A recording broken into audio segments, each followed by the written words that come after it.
In the name of Allah, the Beneficent, the Merciful, I bear witness that there is no God but Allah. Muhammad is his messenger. And the Honorable Minister Louis Farrakhan is our divine reminder, one of serving the Messiahs in our midst. I'd like to greet or welcome the viewers to another episode of the Jock Brothers Presents Let Us Make Man, a podcast of brothers that desires nothing more than to present positive content as to what a striving man of God should be. For we all are family men who love our children. We all are businessmen. We all are youth mentors. And we all work hard in our communities to make it a decent and safe place to live. When putting this podcast together, we decided to govern our actions by 3 rules. 1 was to put God first in all that we do. 2 was to present content to podcasts that can make you a better you. And 3 was to show brotherhood and unity amongst men that you could be proud of. My name is Brother Muhammadali. I'll be your host and moderator for the night. I am that brother very interested in the root of things, the beginning of things, motivations and inspirations. And so I hope you enjoyed those lines of questioning. I'm going to get into the other host of the Jock Brothers. I want to introduce you to that is an honorary member of the Jock Brothers. He's been on our show many times. Brother has a podcast of his own, DJ Rockwell. And he is a brother I can always go to for some counsel, for a kind word, hard working, hard charging soldier in the ranks of the Nation of Islam, my brother Muhammad. Alhamdulillah. Assalamu alaikum. It's always an honor and a privilege to be at the desk with my brothers and to be called an honorary member of the Jock Brothers. Salute to you, Brother Kawi. Salute to Brother Jackie. Salute to my big brother Ahmed, who could not be here with us tonight, but I understand may or may not be on tonight. And it's an honor to be here. As brother mentioned, I am the host of the Rockwell Radio Show. It airs weekly on Saturdays, 7 p.m. Eastern Time on YouTube. Look us up under the show title, The Rockwell Radio Show.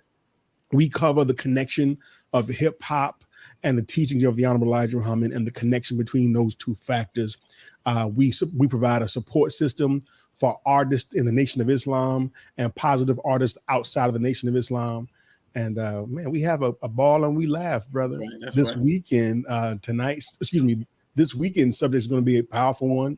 It's going to be called "What Does It Mean to Be an FOI?" So that's this Saturday at 7:30 at 7 p.m. Pardon me. Praise be to Allah. Also, as you know, our brother Ahmed, who he just mentioned, is running a little late. He should be here in the next 5 minutes. He is the producer of the show. He is from New York City, so he has acquaintances with our guest tonight, and we're looking forward to seeing him. But we do have our other hostess on our show tonight, born and raised in Orlando, Florida. Brother held many distinguished positions in the Nation of Islam.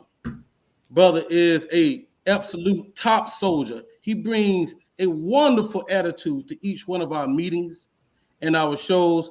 We can't do this without this brother, very, very talented, creative brother, my brother, Muhammad. Yes, sir. Yes, sir. Hold on, Jock Nation. Before we get started, I need to check with the accountant to see did we get that check from Rockwell? I mean, they advertised during our show, man. We need to make sure we get that check. But Jock Nation, you know it's Tuesday. It's Tuesday at 7. It's time. It's time. Let us make man. We got a powerful show for you tonight. So definitely, if you have any questions, get your questions in, and we'll do our best to get them answered. But look, we are still driving. We're still on our initiative, our prison initiative. We're asking you to donate for our brothers and sisters so that we can get the #1 newspaper, the final call newspaper, behind the bars, behind the belly of the beast, get our brothers and sisters the knowledge that they need to come home with to be a new and better person. Come on So now. we're asking you, Jock Nation, give towards that initiative.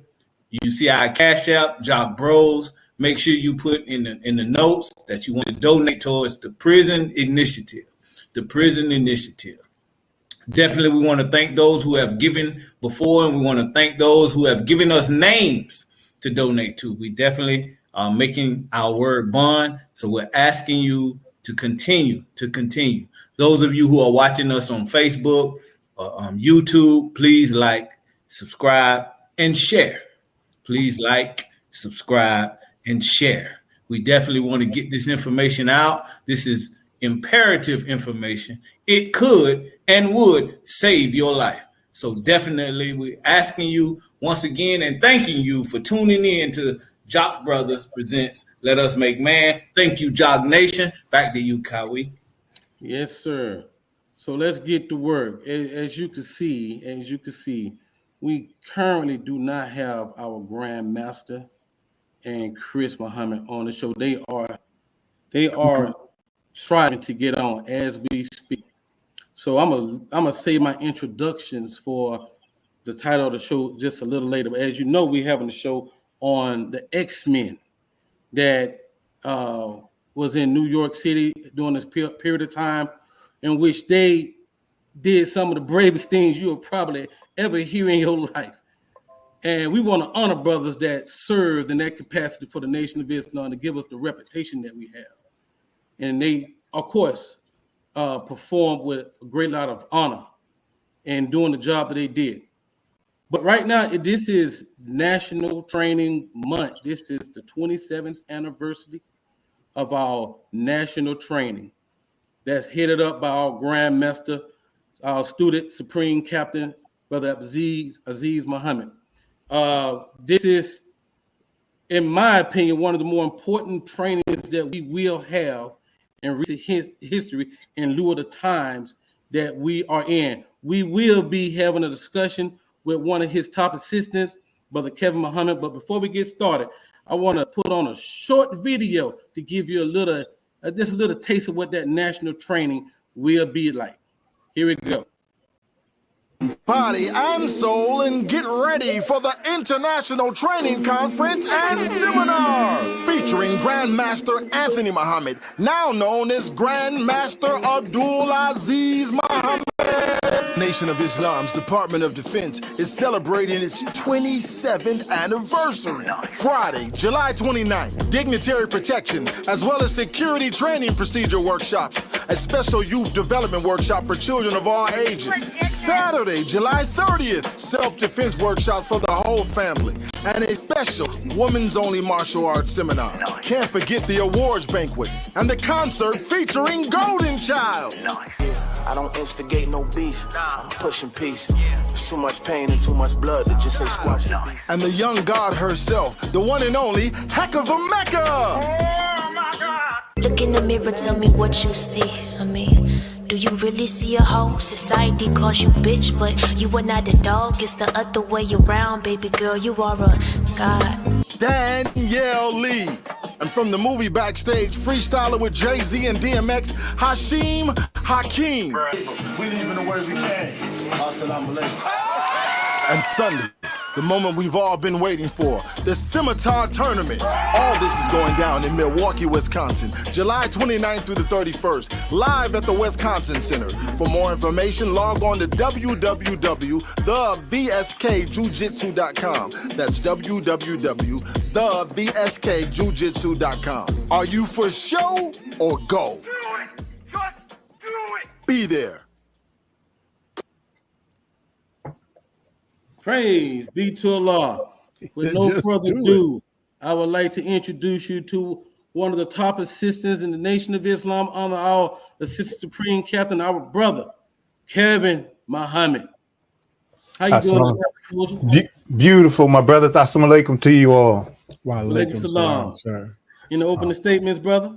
Brother, I just first and foremost, as we all know, I'm grateful to Allah who appeared in the person of Master Fardmuhammad for, just saving our lives and of course, for raising up amongst us the most honorable Elijahmuhammad. And of course, we would all be lost. Many of us wouldn't even know our names, let alone who those men are, if it were not for the Honorable Minister Louis Farrakhan. And of course, I got to give a shout out to my teacher, as you spoke of, the Student Assistant Supreme Captain, as we know him as GM Grandmaster Abdul Aziz Muhammad. You all are in for a treat today. And then, of course, the national training. If you have not registered yet, you want to get on. So I'm excited. Pardon me, brothers. I'm really fired up about this show. Oh, right. Look here. Look who popped up. We got our assistant National Supreme Captain No Line. Assalamu alaikum, top soldier. Hey, walaikum salam, top soldier. How are you? I am fine by Allah's grace, brother. We did it like that because I didn't see you and your brother on. So we're gonna talk about the national training a little bit first, and then as soon as your brother get on, we'll get into the X-Men. How about that? Yes, sir. Yes, sir. So yes, sir. So, brother Kevin, brother Grandmaster, say Grandmaster. So, what are we getting this year that we haven't gotten in previous years with our national training? Well, that's a very interesting question. But you know, when we are in drill, you know, when we're in our formation to drill, every time we come into class, one could say, well, what am I getting this time that I didn't get last time when we drilled? Come on, man. Drill is the continuation, or it's the it incorporates a continuum of doing something over and over and over again. Because, you know, every time you go and you read the Quran, would you read the Quran and believe that you got everything? There's so much that go on in the National Training Conference that you're not able to capture everything. So we continue and we twist it a little bit and we reform it a little bit and we bring others in to participate in the training. So, you know, if you came 26 times, your 27th time will be enjoyed. Come on now. Yes, sir. Now, okay, go ahead, brother Jackie. I don't have nothing. Oh, yes, sir. So, brother Grandmaster. So the time is unlike year 1 or year 10 of the training. It's a time where we actually are expecting the departure of the minister. It's a time where we have been told it's about to be a very dark hour. And with that being said, sir, again, can you give us some of the highlights or some of the different classes that you'll be having during this national training that could prepare us for what we don't know? You know, we really don't know what the dark hour look like, but some of the training that that we about to get that can prepare us for this. And I'm glad that you asked it in that way, because that is the focus. If you're a believer, you want to be prepared. You want to do the things that's necessary that will buttress you in this time that we're in. My assistant in this, Brother Calvin, I'm sure he has the list of things right in front of him, and I would like for him to just let's run down some of that, Brother Calvin. Yes, sir. We absolutely can. You know, and I have to say, Grandmaster, and to all of us who are listening, as you were speaking about what to expect. You know, it's similar to when Noah was teaching about the flood, and we're taught that he taught about that for hundreds of years, but people didn't pay him any attention. Yes, sir. But when those storm clouds started coming around, yes, they wondered what's going on. So this year, what we have is, as the Grandmaster was talking, we have classes and workshops that fit this particular time. Everything that we've been through and what we're still going through with the pandemic, we have workshops that are dealing with health, wellness, focusing on how to eat to live. When you read the news and you see what's going on, particularly with the mental health of, in particular, our people, we don't know how to handle, the trauma that we've been through. So we have workshops that are specifically on how to address the mental health issues that are happening. We know that the homicide rate is getting out of control. And not only is it getting out of control, it makes no sense whatsoever. And as the Honorable Minister Louis Farrakhan taught us going into 10-10-15, that he wanted conflict resolution centers all over, where we have some of the nation's best that are going to be presenting on conflict resolution along with community engagement. Because if the people don't know about it, it won't make any sense. That's right. Coming out of How to Eat to Live, we know that we have to try to eat the best of foods that are available to us. And with the market the way that it is, even the best of foods that you can buy in the supermarkets are not really that good for you. That's right. And so we got workshops on agriculture and how to grow your own food to sustain yourself. Come on. And it doesn't take one or two headlines in the media to look up and you see what's going on with the mass shootings that are taking place all across the country. And so we have workshops on how to secure our houses of worship that can be applied to any facility. And the list continues to go on and on. We got special workshops for the sisters. We have something, I've been involved with the national training since I was a teenager. And so we have a specific workshops dealing with our youth and how they can actually handle and tackle the pressures that this world will give on them. And so it goes on and on and on, all of the aspects. I didn't even mention martial arts yet, because that's what people know the national training for. But we have that as well. We have workshops on extraction. We have workshops on the basics that we should know in the Nation of Islam. Our captains will receive information. Our lieutenants will receive information. Our investigators will receive information. Our sisters will receive information. So the list goes on. And to make it simple, any need pretty much that we would have, there's going to be a topic that leads to address that need in this year's national training. Beautiful, beautiful. Okay, look, so I have a bit of a fun question, Brother Grandmaster. Now, in this training video we just showed, the infomercial, I saw you do a move that kind of like puzzled me. Somebody had a gun in your head and you made a move to take it. Now, I have seen some Facebook commercials where people was giving those and try to give demonstrations on how to take weapons, and when they made their move, they was instantly in heaven. Now, I love that meme. I love that. You know, okay, so it's a fun question, but it could, you might throw something at me though. I want you to know that is that a training that you usually give at your training sections? If so, and why? Okay, I love it. I love the question. In truth, I love all questions. It always gives me an opportunity to reach into the mind of God and by his permission and get something that can help us. So when we're talking about guns and whatnot, there's another portion of what we're going to be teaching, which is active shooter. They have changed the title from active shooter to it's another title because it's not just a shooter. It could be someone coming in with a knife or whatever. So they've made an adjustment to the terminology.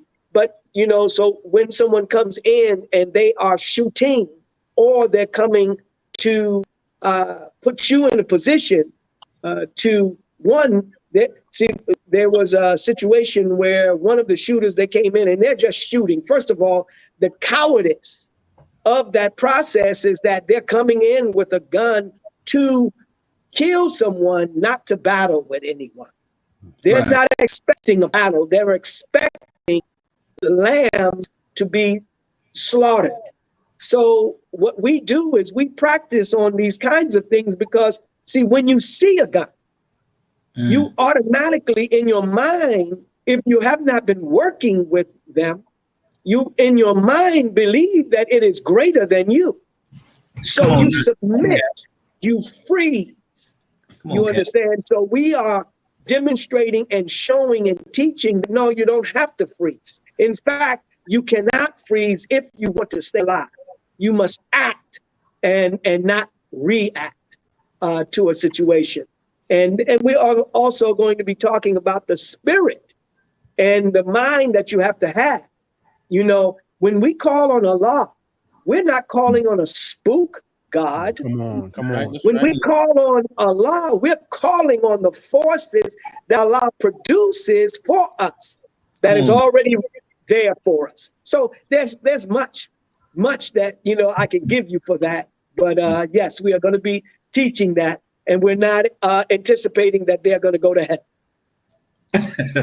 you know, in your answer, brother Captain, Assalamualaikum, sir. But in your answer, you know, and it goes back to Brother Kawi's first question, you know, and how you answer, you know, is drill. We must continue to be do the same thing until we, even if you master it, continue to do it.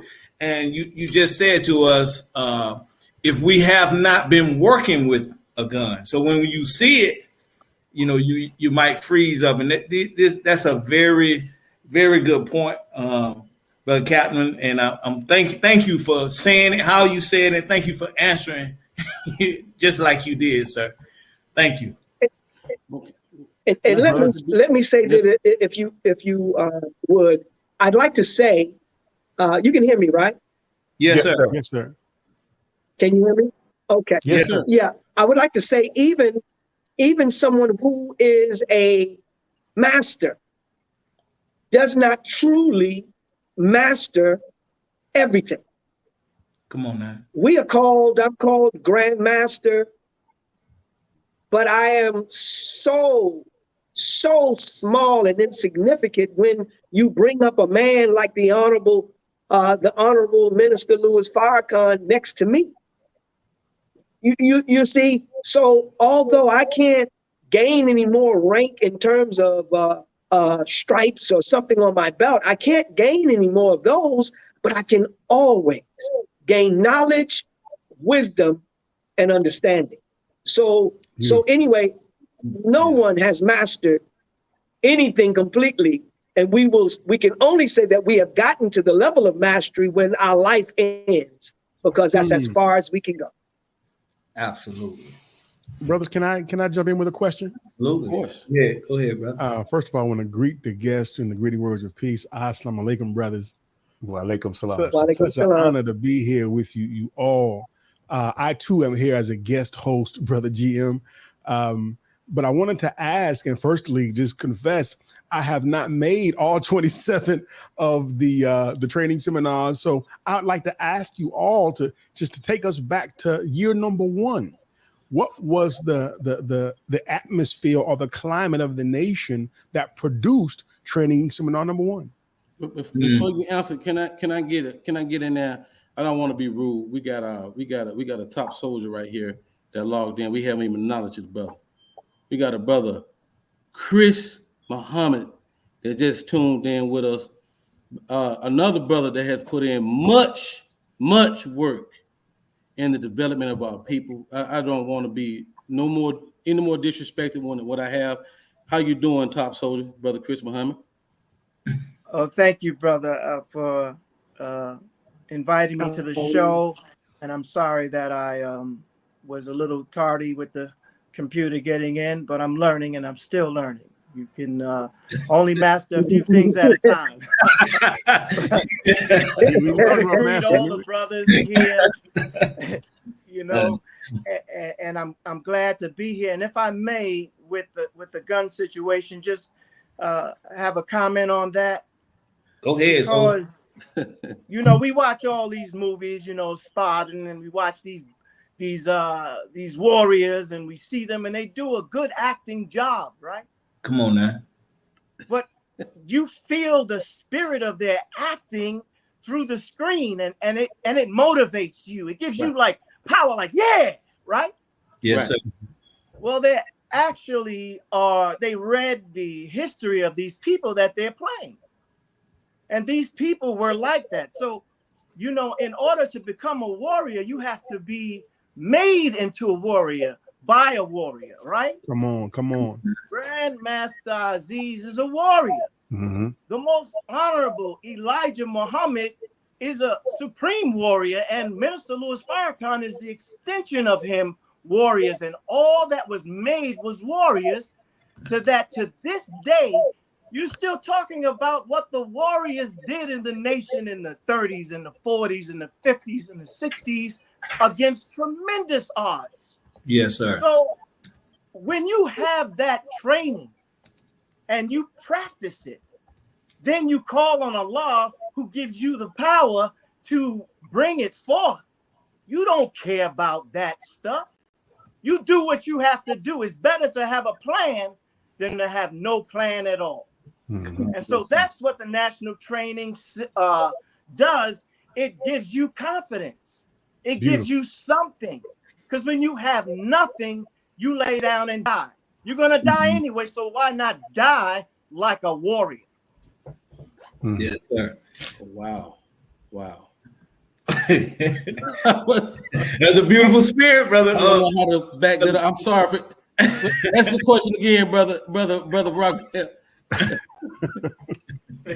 And I definitely want to include brother Chris in my question. I wanted to know what produced year one, what produced the idea for National Training Conference, and what was going on in the nation at that time to say, you know what, the men need this.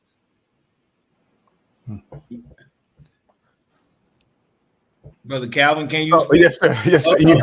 I didn't know. I'm so used to, being in the dojo. I was looking at Professor Chris because I didn't want to jump in front of him.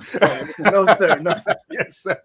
But if I may, I heard the GM speak of an interaction with the Honorable Minister Louis Farrakhan as early as 1988 about wanting him to help to train the brothers and sisters in the Nation of Islam as a national trainer.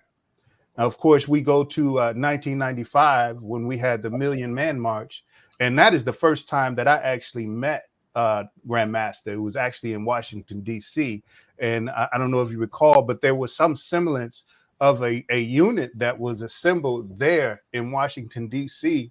It was an emergency response unit.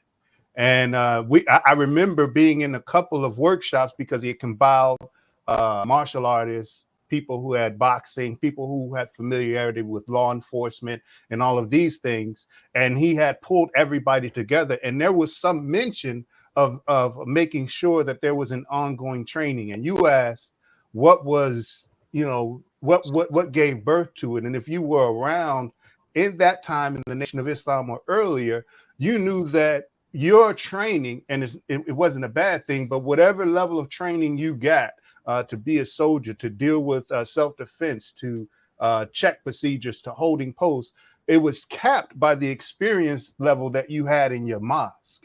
And so to whatever that degree of experience was in your mosque, that was a degree of training that you got. For some people that was good, for some people that might not have been as good.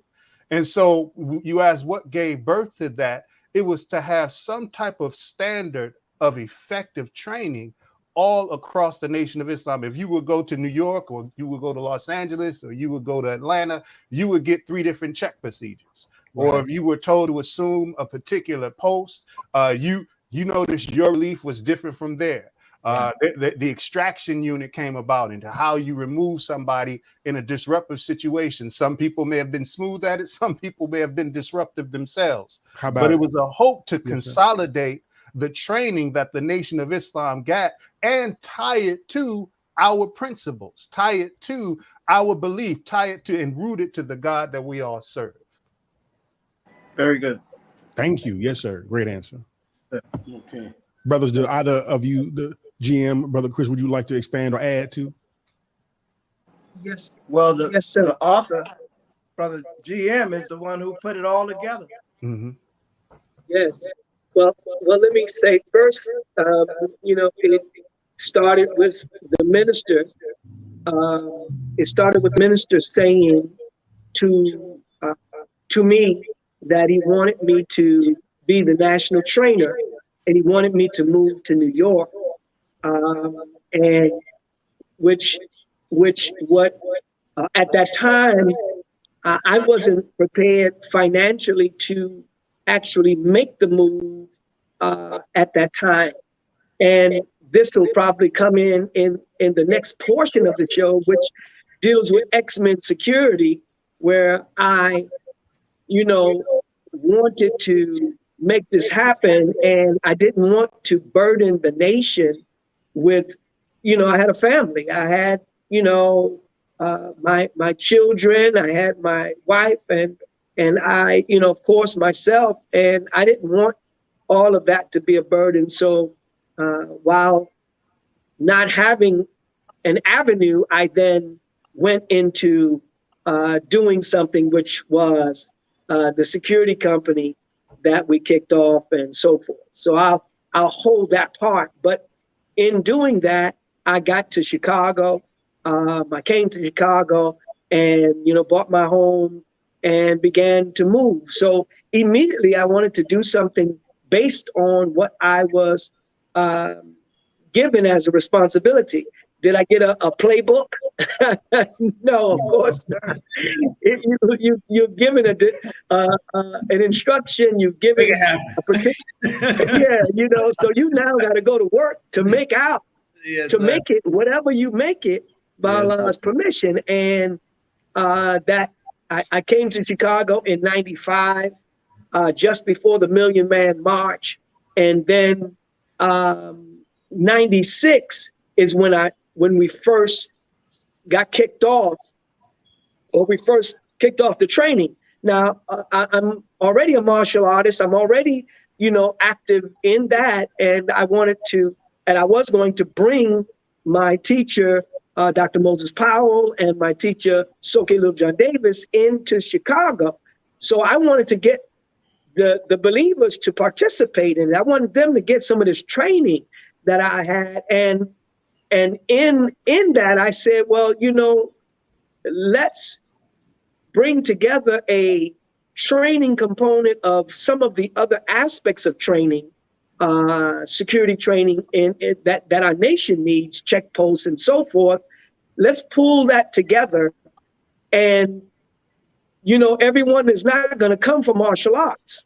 Right. So I said, let's bring them for this other training and give them martial arts as a part of the whole picture. And that's how it started. It was only men at the time. And I don't know, Brother Calvin, did we have about 20? Was it 18, 22 men, something like that came from? Yes, I have a picture of it. I think we were in front of the Pioneer Building. I think it was about 17 or 18 in that. That's picture. Right. Yes, sir. Yes, sir. Yes, sir. And so that was what we started with. I realized that in a couple of years, I said, we can't just keep doing this male thing. We have to involve the sisters. I don't want to restrict them, because some were asking me, why were we not able to come? And then we opened it up for the sisters, and there were, I don't know, maybe 4, 5 or so sisters. My wife would be able to remember that aspect, and it's just continued, year after year. But the biggest thing that helped me was the minister himself coming. He came. Right. Then he came again, and he came, and there's nobody that has done more than the minister. Right. That's right. I have to give a great light and talk to Brother Mustafa Farrakhan, the supreme captain of the Nation of Islam. He always supported this activity. He always supported, and he's also a part. You may not know, but I tell you, you better not sleep, the supreme captain. That's right. That's right. He goes back to our childhood in his battling or training and whatnot in the martial arts and so forth. So that's how it got started. And I was not removed or relieved as the national trainer, so why would I stop? And we continued and continued, and Allah blessed us to get down the line. Here now, 27 episode 27. Episode 27. Thank you, sir. Thank you. So look, so fellas, we about to go into the celebration and honoring of the X-Men. We actually had to flip the show around, but due to some technical difficulties, but we here now. We ready now. Oh, wow, Captain. Where did he go? I want him. I've been working on it. I want him to hear this. Where is he at? All right. Back, you know. I got his top soldiers here. So let me just get to it, because we really want to cover the X-Men and its in the great works it did in our community. So, you know, so again, during the 80s and 90s, super groups seemed to appear out of nowhere. They really did. One of the more popular and famous super groups was the Dopebusters out of Washington, D.C. that was headed by our then Supreme Captain and current Regional Minister Abdul Sharif Muhammad. But Yes, groups sir. popped up all over the place. We had a group pop up in Atlanta headed by the regional captain of that time, Brother Curtis. And of course, we had a super group that popped up in New York City. They called the X-Men. These men did remarkable work. They went into projects unarmed and cleaned those places up. I was talking to Brother Captain earlier today, and he was saying to me that when they started to take over these buildings had 30% vacancies. But by the time the X-Men got to working through that building in and out, they had 2-month waiting list to live there. They did more than that. They secured many celebrities. They had their hand all over the MalcolmX movie as security and as mentors for some of the content in this movie. It was just certain language they just wouldn't let that Spike Lee put out there. It just wasn't respectful. It just wasn't respectful to the Nation of Islam and what we was trying to do at that time. Man, look, with no further ado, man, I'd like to give big honors out to not only these brothers on the panel today, but everybody that worked with you to give us the good name that we have. I'm talking about the X-Men. And we got Professor. Man, I don't want to disrespect you. Brother Jack ain't let me. Brother Jack ain't let me. Professor Chris Muhammad. With a drop, brother, round of applause, man, please, man. Let's honor these brothers. Round of applause, man. Praise be to Allah. Brother Brian, right?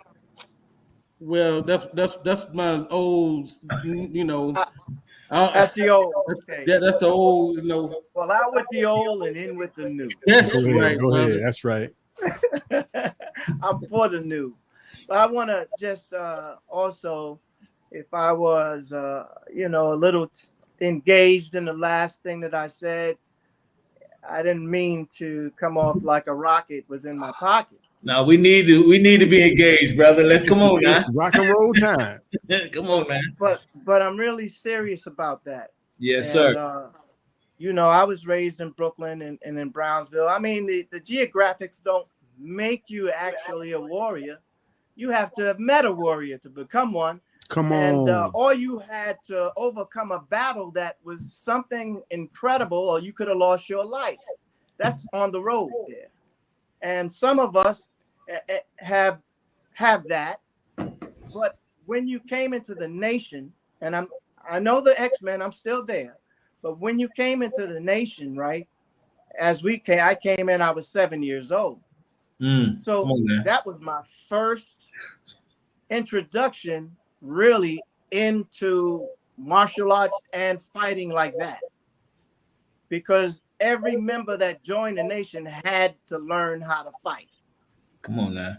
Because of the time period that we were living in, see? Right. Attacks.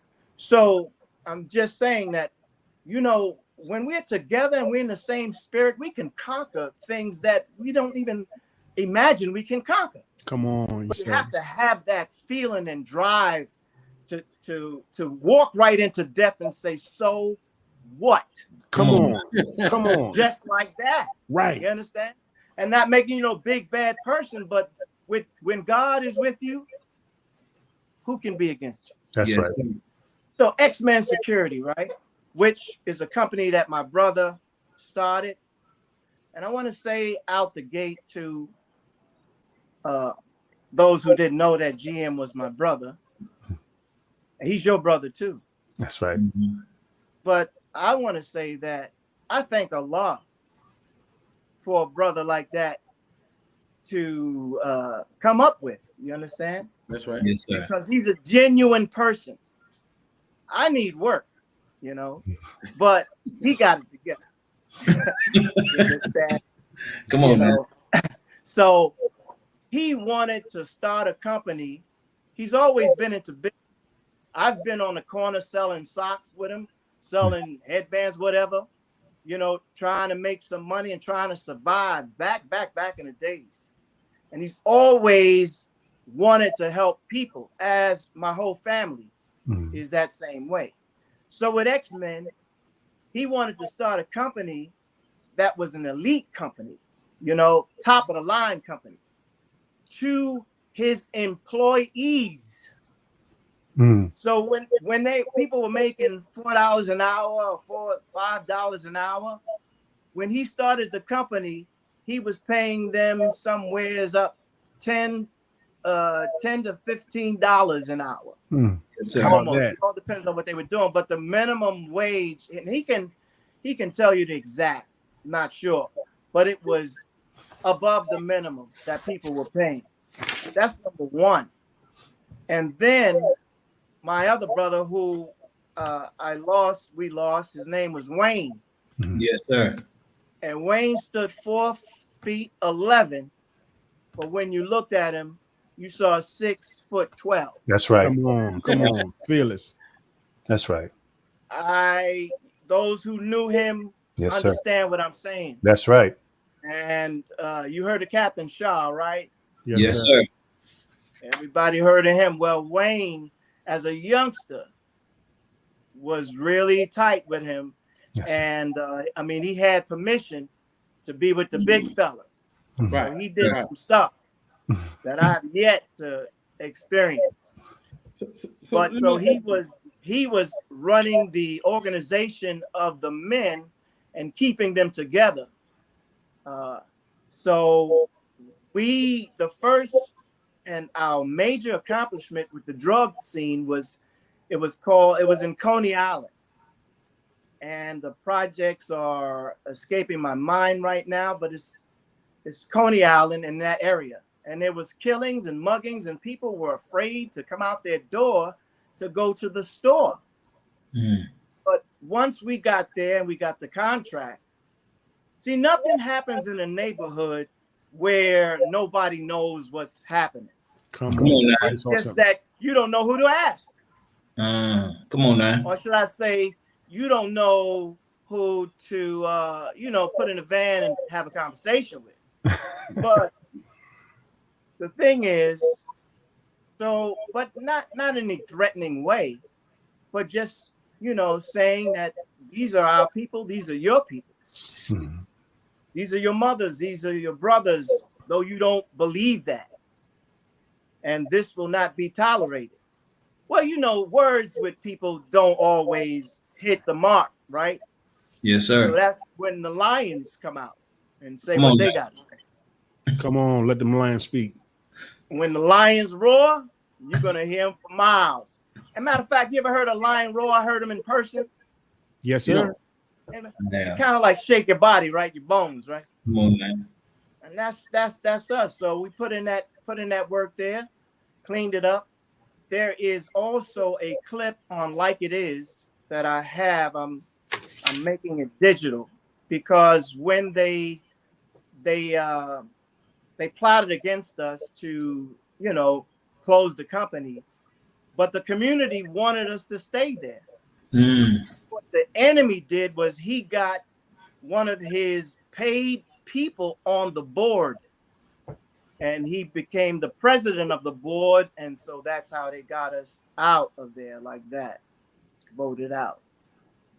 Oh, wow. So that's how the enemy works. But X-Men, our biggest accomplishment was the Malcolm X movie. The Malcolm X movie was, first of all, before we got there, they weren't really gonna shoot. They couldn't shoot because there was a lot of animosity against Spike about doing the movie in the first place in the community.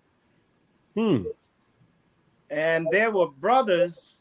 I mean, soldiers are still soldiers, brother.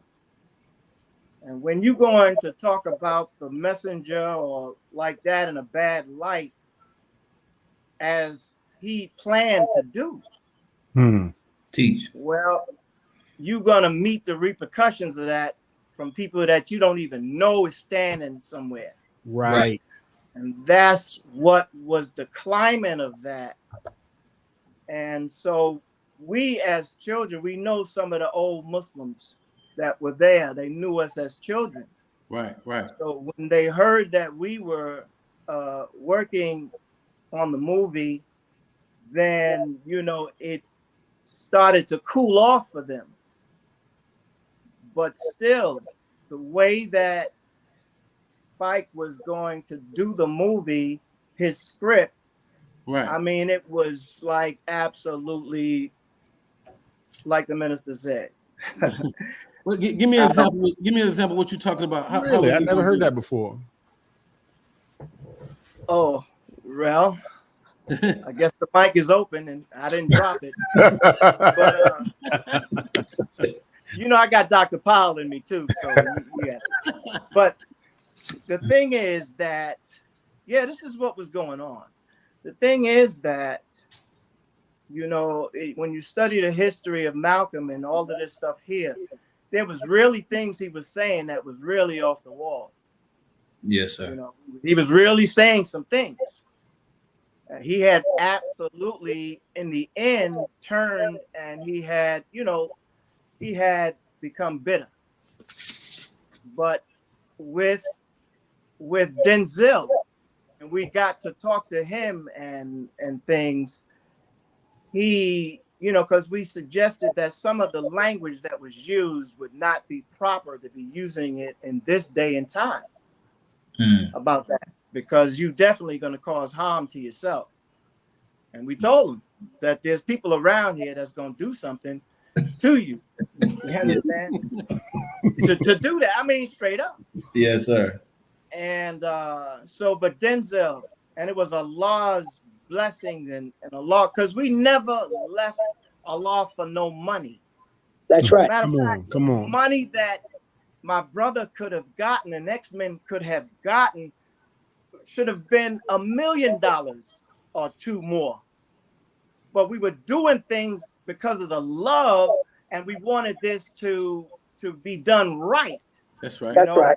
And not defile the messenger and put down, you know, the believers like that, and make that climate of hate, bring it back like that, which the enemy wanted to do. So we had Denzel and all the top actors in a study group. That makes sense now. Now it makes sense now. Come on now. Now it makes sense why he did so well. Okay, come on now. Let me say something, Chris. Yes. Let me say this, that you know how that started is that I was approached and they asked me initially, they said, could you teach the actors how to be like Muslims? And I told them, no, sir, I can't. I said, I can't teach them how to act like a Muslim. What we will do is teach them what Islam is. Come on now. And they can make a decision on that. So when we say when my brother says that we had study group, no, we're serious about that. We were teaching them Islam.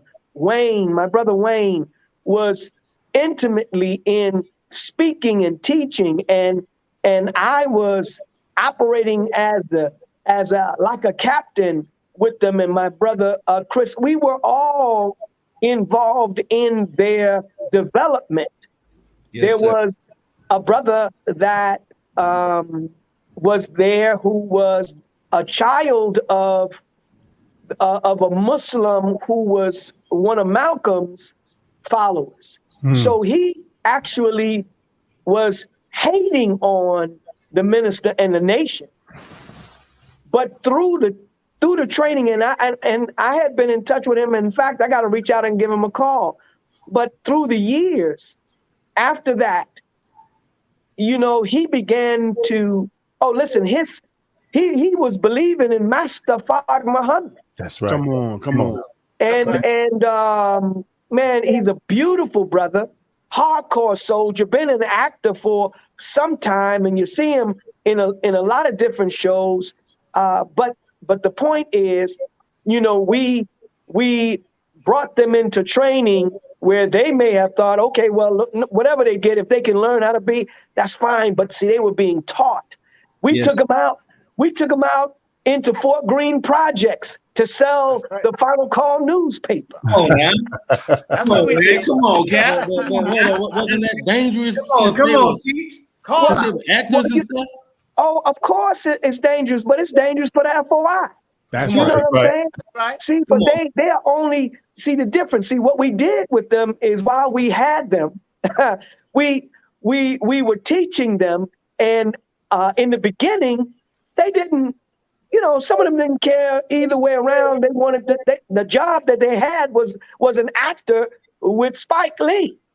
Okay, but as they began to understand Islam, then see, it's like us as well.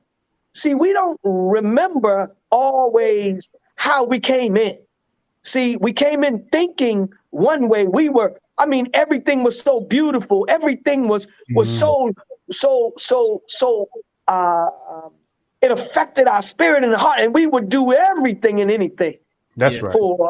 For our nation. See, right. So what happens is when you start being there, and you hear some brothers after they've been around say, been there, done that. You know, now I don't want to sell a Final Call newspaper. I did that when I was a young soldier. I did that. Come on, Cap. See what that is that they've lost or losing touch with what made them strong. Come on. See, whatever made you strong should keep you strong. Right. If when I came to the dojo and what made me strong was being aggressive in my training, that I was putting all of my energy into training, and it made me good. See, but then you become master, and now you slow up. Come on, you ease up. I used to do that. I don't need to do that anymore. And this is how we get sometimes. So what happened with them is that they came from being a Negro, you understand? And then when we gave them Islam, introduced Islam to them, they began to believe in the teachings. And they were saying, everybody, this is no problem. I mean, why do you all, you say that there may be some problem in selling these papers? And so it was when we gave them the first set of Final Call newspaper, they believed that they were going to sell everything. No, but we gave them an understanding. No, listen, there are those who don't believe like you believe now. Yeah, you believe that everybody should take this. But I'm telling you, you're going to face this and you're going to face that. But I'm going to see. I said, we're going to see who's the best of all of you. Okay? Right. Who's the best of all of you? And we're going to give the papers out evenly, and we'll see who comes back with what number of papers. And, you know, gave them the cost of the paper, and they went into Fort Greene projects. Now, I had security that wasn't doing no selling. And of course, myself, I was doing the same thing. I'm watching them. So we have to go on to the different floors, you know, and observe them so that nothing would jump off, because, you know, it's something. And let me tell you, our people don't really look at you. See, you got a Final Call. They think you just like everybody else. They didn't even know who they was. They didn't know. They didn't Come know. on, So they come buying on, the brother. paper. Wow. They doing all of that. And I tell you what, this was the beautiful part. Once we got to the last part, and everybody's going on now. You know who was the last two out there was the brother. If you've seen the film, you remember the young brother who was excited to see Malcolm in the restaurant. Yes, sir. Right. Don't give up so easy. He was geeked, man. He believed, man. Yes, and he but the other one was, do you remember Roger? Yes, sir. It was him. Now you know he had already become a Muslim now in the Orthodox, but he and both of them. So what happens is, man, I couldn't get my brother, and I'm so sorry that I don't have his Muslim name to call him his Muslim name, but he was banging them papers and he's trying to get off the last of his papers. I'm saying, no, we got to go in. It's getting dark. We got to get across the street. You know what I'm saying? Right. And you had him and the young brother. The young brother went across, and I had my brother from what's happening. And he was trying to, I mean, he was serious about getting this final call off to this brother. And so I gotta wait for him. Okay, go ahead, soldier. Handle the business. He said, final call. You know, I mean, he hitting it, right? Yes, and then he gets to the brother was saying, no. And he's not, so he's not looking at him in his eyes. And once he got to the point and he said, all right, brother, I'll take a paper. Once he said that, he then looked up and he said, oh, you are. I said, come on, let's go. We gotta go now. And we got him across the street, and that was a blessing. But the young brother was the one who sold the most papers. He sold about in about 2 hours, hour and a half. He sold about 125 papers. Wow! Come on! Wow! We sold with all of them out there. We sold about 400 papers. Yes, sir. Wow. Yes, sir. All praise due to Allah. Incredible story. So now the culture now on the set changed after that. It had to, the culture. But if you watch, for me, you know, when I watch Denzel now in different clips, it seems now that you said what you said, he's still affected. he is. You know, absolutely. You know, in fact, you know, I asked him some questions because he's a beautiful brother, man. I really appreciate his spirit and whatnot. Yes, you know, beautiful brother. And there was a point when we were talking, and I asked him about what was that? He was a Buffalo Soldier. Glory. Yes, so sir. in Glory, I asked him about that tear, you know, that he shed. And I said, was that a part of the script? He said, no, sir. He said, I felt what it was like. And that's what made that tear happen, is that he felt that. And it was so beautiful. And then during that same period, he was talking about, he said, I had done this before. He said, this is a godsend. This is a blessing to be in this movie doing Malcolm again. He said, because 10 years earlier, he did a Broadway show that was dealing with Malcolm, and he said it was terrible. And it didn't, you know, it was just terrible. So I got to say to him, if he get a chance to look on anybody that know him, you know, he did the do on this. He played the part. He was what he had to be as it related to that. And he was an emissary, or I should say he was an angel on the set, because as my brother said, he changed words that was set for him, for the actors, and for him to say. He changed things in there to make it better than it would have been if nothing had happened. Praise be to Allah. So that shows the power of the study group, and it also shows the power of us sharing our culture in the Nation of Islam with our people, man. Well Thank said. you. Stories, Well brother. said. Beautiful. Well, Sir. Brother, before we go forward, let's hit that commercial. Yes, sir. All right, Jock Nation. Now, I mean, we're being fed right now. This is high spiritual meeting. Brother Christ, Richard Muhammad, it should be Chris. It's just Christopher. You know, it's a long name. Okay, Christopher. Yes, sir. But the energy that our brother is expressing, the energy, the wisdom that our brother GM is giving to us, and the insight our brother Calvin is giving to us, we're asking you to donate towards the mission of getting the final call in the prisons. We need to get our final call newspaper in the prison, and we're asking you to support that initiative. Yes, please sir. give to the Cash App, Jock Bros. Make sure you put Prison Initiative. And if you would, go to Jock Brothers Viewers and give us some names of brothers and sisters who are locked up behind the enemy's walls that we can send that final call to.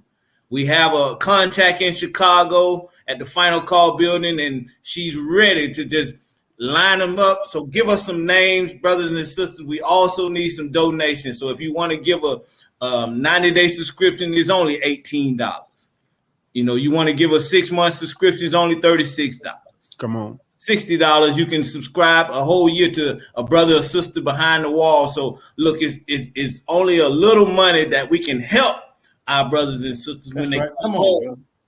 We can get their mind right, because there is no rehabilitation going on in behind those walls. Right. We get that final call newspaper with the words of the Honorable Elijahmuhammad and the Honorable Minister Louis Farrakhan in there. Look, you never know what might happen. So definitely we want you to support, brothers and sisters, this initiative to get the final call newspaper behind the prison walls.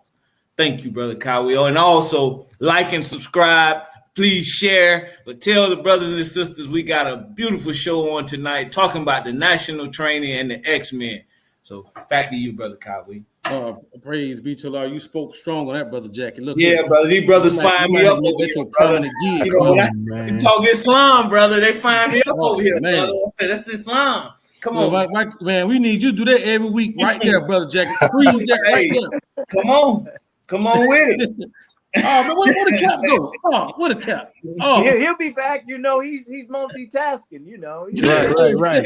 Brother. But I want to mention this before I forget about my other the brother Wayne, who was older than both of us. Yes. When you play the MalcolmX movie, he starts it off. It's his voice saying, "In the name of Allah, who came in the person of Masterfardmuhammad." Spike put him in the movie. So my brother touched Spike. He was teaching him as well. Which one, Wayne? Which one, Wayne? He's the one right next to Spike over there. Oh, okay. Yeah. So he's also in Crooklyn selling a final call. Yes, sir. Yes. Wow. Wow. That's him. So he touched because, you know, our brothers, and I'm saying Spike, but I'm not being disrespectful, because he's my brother. You know, I love Spike too. We have to. We're not all gonna agree on things. Yes, sir. You understand? Yes, sir. We're not all gonna, but we must leave on some kind of agreeable issue. We're brothers. Absolutely. You know? And the thing the beauty of the minister is that he has taught us this, and we need to keep this, because the nation before didn't really have it like that. You understand? They didn't have the grace. Right. They were building the nation, they had to knock it down. Yes, sir, brother. Pioneers, brother. Come on now. Yeah, but the minister taught us this. Right. And then you see people can change. They can change their mind, but if you kill them, they can't change. You didn't kill them. So you want to save. We're saviors. So we want to save people. You know, even when you got that beating from mom or dad or whatever, you know, it's hurting them. Like, you know, I don't want to do this to you, but pow, pow, pow, pow. You understand? Out of Right. love, got to do it. So that's all. So that's with the Spike thing, that whole climate. I mean, he's like a different person, but Spike in his movies, he came on the scene and he was pro-black. And he was helping black people. You understand? So he was a revolutionary in himself, you know, doing what he do. But it's just like when you're new and you're young on the scene, you gotta do your history and get with somebody who has been around longer than you to give you the full scope and not just their feeling. Make sense? Yes, sir. Yeah. So I just wanted to put that plug in. My brother who is not with us today, may Allah be pleased with him. Yes, sir. But Yes, sir. he is still here because he's in different things that he has done, and he was very instrumental in it. Okay, yes, sir. Praise God. I had some. I don't know. I really want to go back to when y'all went to them projects, man. I'm very interested in that as well. I don't know your knowledge on it. Maybe Kevin can chime in on it. But look, you know, you went to some rough projects, for what I understand, with no weapons, and y'all changed the projects around like that. Now, I don't know how many men you went with. I don't know if it was, a one-day job that got you to the point where you had respect like that from those projects. I got to assume if I'm making some money out of these projects, right, and y'all coming up in there, you know, trying to get us to stop, I'm gonna have some real problems with that, because this how I'm eating. On top of that, did y'all bring so many men there that it just overwhelmed them? Now, another thing, if it's a project of that magnitude, it had a reputation more than likely. Most of these projects that I know of, they already have a reputation of being some bad projects, right? You got to have a certain type of men that go up in there with you, that's not scared to go up in there. So my question to you is, in addition to the first question, like, what was your vetting process to get the right type of men to go up in them projects with you? Because I know it had to be some of them that had a little tremble in them. A little hesitation. Keep it real. You want to keep it real. That's all you're trying to do. Well, that's what we're here for, right? And I got it. I got it. The person who can really give you the absolute story on the particulars is the brother that I just told you we lost. But of course, I can give you, I can tell you this. First of all, whenever you're going somewhere and you're going a place where they don't sell ice cream, right? Well, you can't bring ice cream people with you. Teach. Come on now. Teach. And so you know, one person in our training, let me tell you how we train. And I'm not bragging and I'm not boasting. I'm just convinced. But we train to fight multiple. Now, you know, the Gracie Jiu-Jitsu and MMA fighting. I mean, it's great, nice stuff. Come on now. But if you got two people, Teach profession. That's right. are you gonna what's the outcome of that? Yeah, Gracie's legend now. Yeah, but you can't wrestle. You can't wrestle. That's ground. Come on, breaking them down now. Yeah, that's good. So all you need is two people to defeat that one, right? Yeah. You need two people. Come on now. So we train in the movement, in the physiology, in the body movement, and how we move. That we're always on our mind is there's more than one. So when I'm doing a technique on somebody, I'm doing it not lost in him. I'm doing it in a manner where I'm looking while I'm doing it, because the next one is going to get whatever the next thing is. Come on now. And so forth and so on and so on. Okay, so I said that to say that when you have a man with a heart where he can talk because he was a drug dealer, because he was in the life, because he knows what's going down, you feel him when he's talking to you. Magnify that by just 10 minutes. Come on, right. You got 100. You understand? So the thing about it, you can't stop people from selling drugs. And that's not the line. The line is not, we selling you're killing your people, you should stop selling drugs. But the line is, you can't do that here. That's all. Wherever else you do it wherever else. But here the people are living, not right here, right in the front here, not, you understand? So you go somewhere else. So that's the basic principle of cleaning it up. And those that don't, you get an understanding there, because not everybody, everybody get tough when they got iron on them. You understand? Yeah. Bad boys. Now you're a tough guy. You got iron, you're going to beat me by it. Shoot, nobody fights. And they wasn't fighting in the 90s. They had a weapon. Mm-hmm. But some of us were licensed and we had what we had for our job to protect ourselves too. And then we have friends that have what they have. But you didn't hear that from me. You heard that from Dr. Powell. Did you hear? Well, earlier we had dopebusters on, and they was telling us about when they went into the community, the police chief at that time sent one of our brothers who was a police. I don't know if he was a captain or lieutenant, but they sent him to that project to hold back the crooked police, who was the opposition of the brothers going into the community, in the dopebusters. So I'm wondering, did you all experience any that you know of? Because I don't know if you knew, but the police end up telling us what was going on. So I'm wondering, did you feel that you was encroaching in on some crooked people, who was doing work over there? Did you all experience that when you was going in with the X-Men?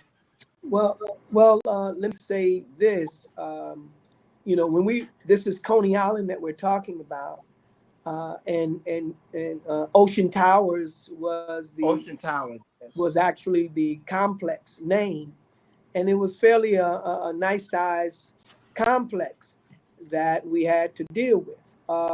So in terms of crooked, I'll say this: I have not, I didn't have the, I didn't communicate with anyone or find out about any particular cops that were crooked, but we already know that there are good and bad in all of these arenas. Yes, and I'll just say it like this: there was a brother who was a heavyweight in terms of his rep on the street and who he had behind him. And he had, wherever we go, we're going to teach the word of Almighty God Allah. We're going to share the word to those who are desirous of hearing it, because we got to transform people. Right. So there was one brother there that didn't live in the building, but he was one of those who was a part of the organizations out there in Coney Island. And we just got through to him, and he began to listen, and he in fact said that he was coming to the Nation of Islam. He wanted to join. And he talked to us about some officers. He didn't mention who they were. He just talked about there are some out there, and they're not, he's saying that they are doing things like you're mentioning. Yes, and so he said, but I'm coming, brothers, I'm coming, man. And he was set to come with me the next week or 2 weeks. And this brother, before they allowed him to come, the next thing we know, he's gotten shot and he died before he was able to come with us to the mosque. Yeah. So, you know, that was a troubling piece, you know, and it was my belief, of course, that whatever he had or he knew about, they didn't want it to go any further or whatever. And not that they did it, but, you know, whomever they are working with and those that's the drug dealers and whatnot, you know, it could have been them. I don't know. Absolutely. You know, I don't know, but that was a troubling point in my life during that situation. Yes, sir. Yes, sir. Let me say, do you think the training that y'all was up under really? Because that's what I get from you, Professor Chris. That y'all training is what really saved you during those times. That was the real vetting process. So was all your men trained up in the arts to go into the projects like that? Did y'all have a game plan, or y'all just went in there just wrecking folks? I mean, what was the game? I mean, I need something. Give me something. Well, let me say, listen, it's not. We don't go in wrecking anybody. You know what I'm saying? You know, the beauty is that we don't go in there just to protect those in the building, because we know the ones that are outside, the ones that are doing it is also our people. Come on, right. We love our people. Come on, Cap. We've been taught to love our people. Right. So what they found and they had to experience is that they ran into the love until they tried to push past the love and got, you know, a little something else. Felt the pain. Mm-hmm. You know, so no, we didn't do a lot of wrecking. We had a few situations, and then we regulated. And once you regulate it, and they know, oh man, these Muslims, and once, you know, they try to keep their ground, they try to lock it in, but, you know, long as you are placing men and whatnot in the position. Let me say it like that. Let me say this. In terms of the company itself, I had to go before boards dealing with some of these complex building complexes.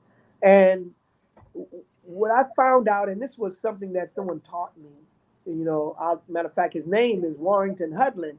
This is the brother who is the president. He was the president of the Black Filmmakers Foundation. And what he shared with me when I was first starting before the company was being started, when I told him I wanted to start, you know, he said, he took me to 3 different accounting firms, Black accounting firms. And he said, you know, once I had finished all of them, you know, I felt like I wasn't going to make anything. Some of them made me feel like, man, I don't know what the hell I'm doing, I guess, you know, but it made me to want to stand up and fight. But I had a headache like no other, because he wanted me to see these 3 different types. One was the top firm in the country with Blacks, and it was a middle level firm, and then it was a low level firm that pretty much said he could do anything we wanted. You know, it's that kind of thing. So what he told me, Brother Warrington, he said to me, he said, listen, let me tell you something. He said, before you go in and meet with any of your those you're going to be meeting with to take a contract, he said, before you go in, already determine what you're not going to accept.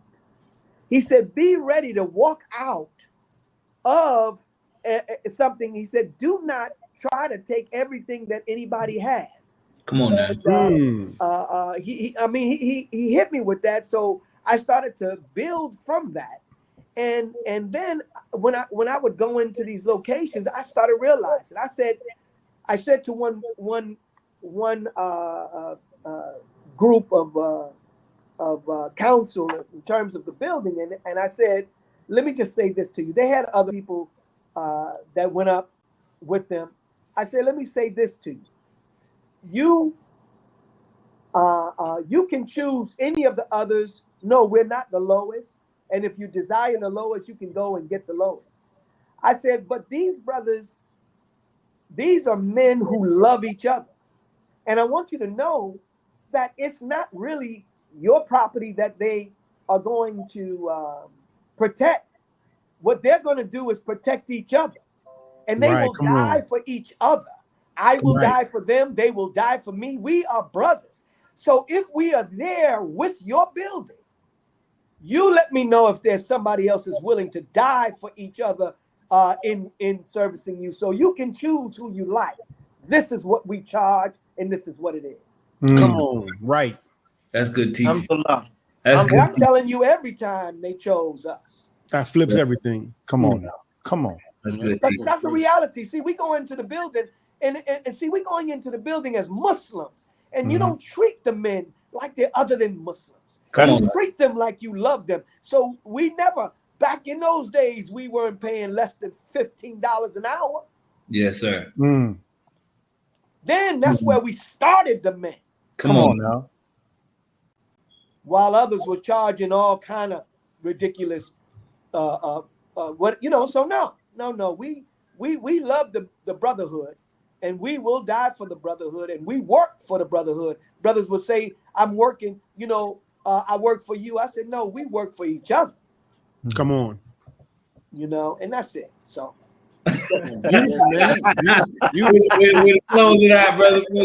You know, I do have a question before we close out about the national training. I'm looking here, and I'm assuming this is new. The mental health struggle for balance. Yeah, you want to discuss? You want to talk about that piece, brother? Well, let me. You know, I'm being sensitive. I want you to know that Minister Nuri is going to be very much involved in managing and speaking on that. Who lost his daughter? Yes, sir. To that very thing. So what better person can share with you something that is necessary when it comes to having to deal with, you know, a mental illness, you know, depression. So it's going to be an outstanding event. Yes, sir. We're going to have so much as it relates to providing you. You're not going to be able to even, you know, capture it all. But I tell you what, if you come, you're going to be filled. Okay. Look like we lost him. Brother Calvin, you want to go ahead and continue? Yeah. Okay, he's back. Okay. Yes, sir. Yes, sir. I'm on another phone now. I told him my phone has been overheating and all of that. You know, I don't even know what's going on. Come on, they don't want me to talk about this. Go, keep going, Cap. Keep going. Come on. Yes, sir. So we you wouldn't have anybody better. We have brother Dimitri. Yes, sir. Student Minister Dimitri, he's going to be on. Yes, sir. Brother Il Rashad. Brother Ilya Rashad. Yes, sir. He's going to be on. Come on now. Come on now. We're talking about in the same event, y'all. Yes, sir. Major. Yes, sir. Each one of them can handle their own event in and by itself. But we're going to have them sharing. Now, I don't want everybody to sleep even. You know, we got all of that. We got masters from all around the world. I just was talking to one master from Freeport, Bahamas, who's talking about bringing up a number of masters out of that region of Bermuda and so forth. So that's happening. But we have an event now. Listen, this banquet / concert / award ceremony, the only thing we're not going to have there is anybody slapping somebody, you know.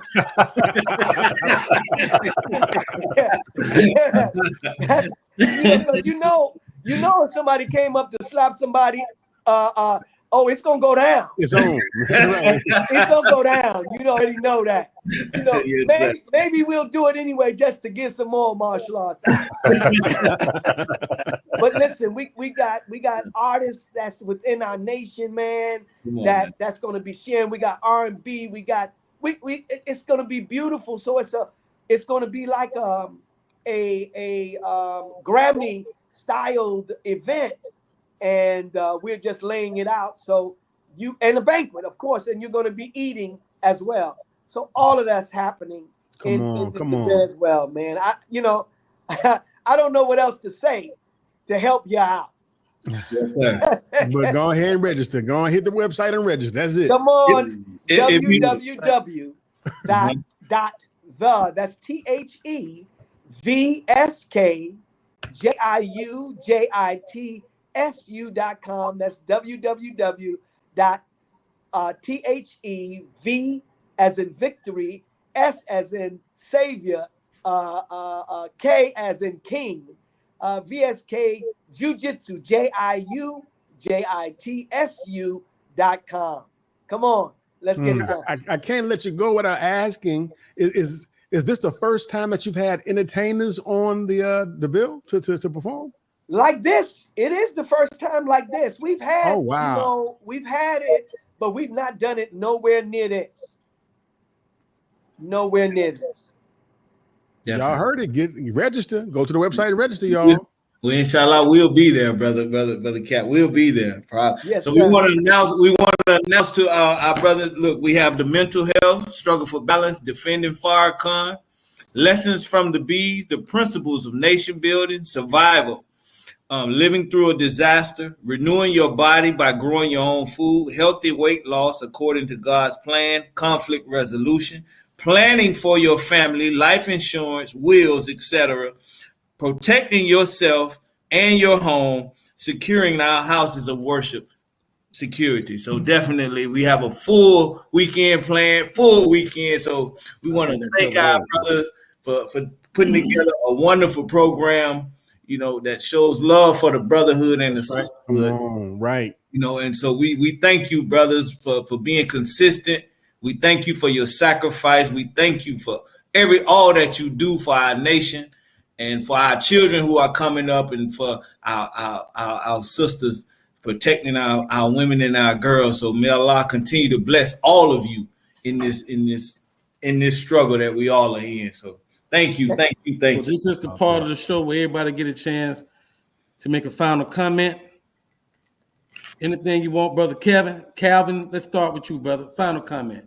Well, yes, sir. I'll just leave something that I learned in one of the earlier national trainings from a presenter that Grandmaster had there, Sijo Steve Muhammad.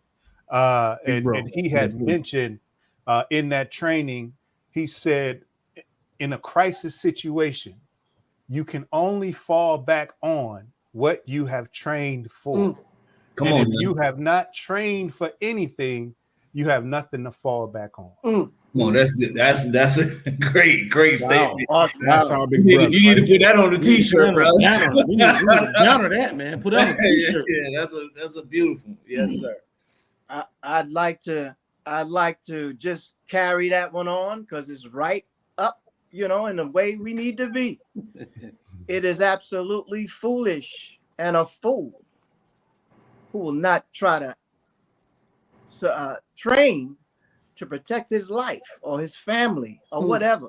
A fool who do not deserve what Allah gave you, your life. Come on. Wow. Praise Allah. Man, I got another question. That's all too, I know, brother, but the minister has guided us so sweetly, and everything has been so peaceful for us. Have we fell asleep, brother Captain? It has been so peaceful for us, following the minister, and it's like, have we fell asleep? Well, I'll say this, in times of peace is when you prepare for war. Teach. So this is the time, but know that war is on the horizon. Right. Listen, y'all.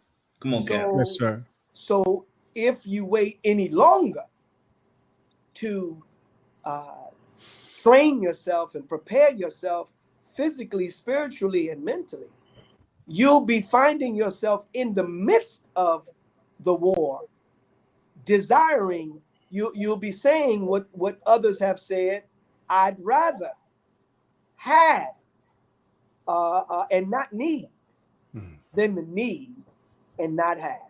Yes, sir. You see, so I'm just grateful to you all for being soldiers in the army of the Lord. Come on, man. Doing what you do, sharing stories of others so that they can share it with the community. I appreciate you for that. I appreciate you in your commitment to do this. And I have to thank my brother, Christopher Muhammad, Professor Christopher, for always being there. Hey, that's my brother. Yes, sir. On the real. And I really, really thank you for not being my brother because you are from our father and mother is the same, but being my brother in the work that we have done all these years. So thank you, Chris, for being that kind of brother. And Calvin, Brother Calvin, he's a student of mine, but I always bring him into these arenas not because he's a student of mine, because he's a student of the Honorable Minister Louis Farrakhan. And it is a blessing to have him associated with me. I don't say or profess to be the best. In fact, I know I'm not. I love people. And I thank Allah for making me that way, and my mother making me that way. That helps me to. She's just made it so easy for me to be in love with somebody else, and then they fall in love with me, and we just love each other all the way through. That's right. Come on, now. Right. That's Big Cal right there. Anthony's he's smart as hell, y'all. I'm telling you. But anyway, right. I just thank you all for having us on the show. Yeah, me too. Final words, brother DJ Rockwell. Final words, brother. There's nothing else to say but see y'all in Milwaukee. Yes, that's it. That's it from me too, brotherhood. Man, may Allah continue to bless y'all, brothers, to be successful. May Allah keep you safe and keep you strong, brother. May Allah bless and keep all you all, brother. Let me get my final words, brother. Yes, sir. Yes, sir. Yes, sir.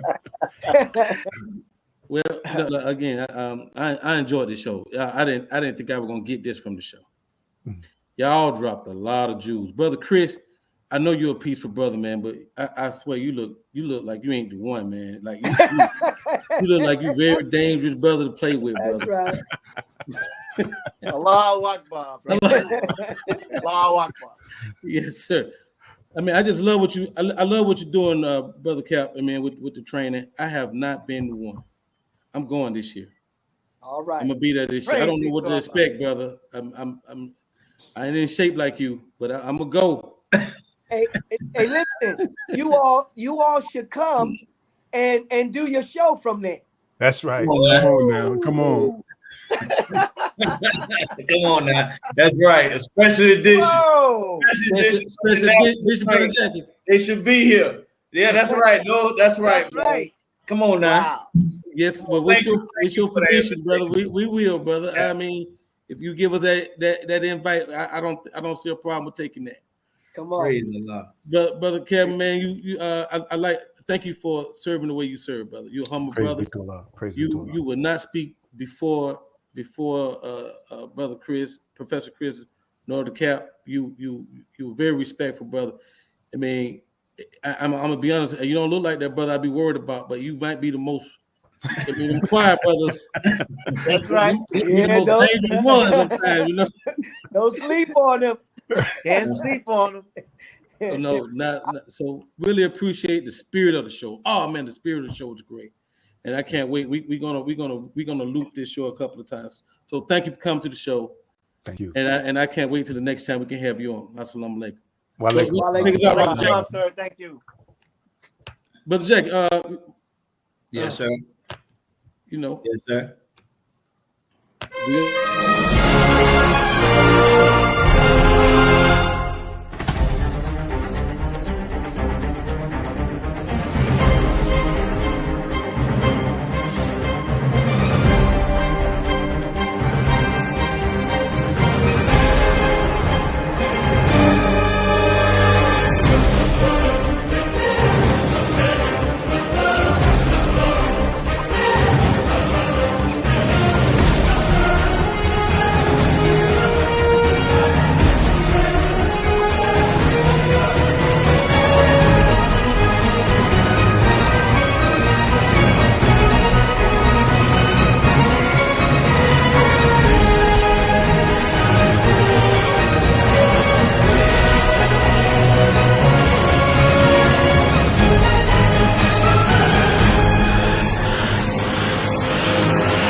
Like, yeah, it is.